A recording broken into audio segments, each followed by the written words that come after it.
দেখো দেখো ছেলের কাণ্ড দেখো, ওর বাবা বাজার করছে দেখে ওরও বাজার করার ইচ্ছা হয়েছে, তো বাজার করার জন্য কাঁদছিল, তো সেই জন্য ও সবজিওয়ালা ওকে একটা বোল দিয়ে দিয়েছে, আর ও সেই বোলের মধ্যে এক একটা করে সবজি নিয়ে রাখছে।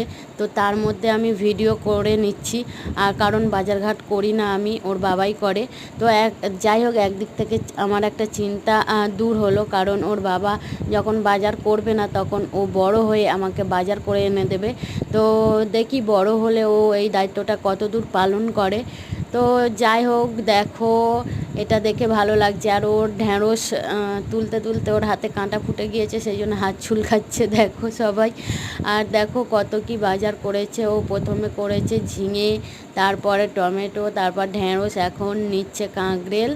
তো খুবই মনোযোগ সহকারে ও বাজার করছে। আর কাঁকরেলে আবার একটা কি নোংরা লেগেছিলো, সেটা আবার ফেলে দিল। দেখো ও যেন বড় হয়ে ওর বাবার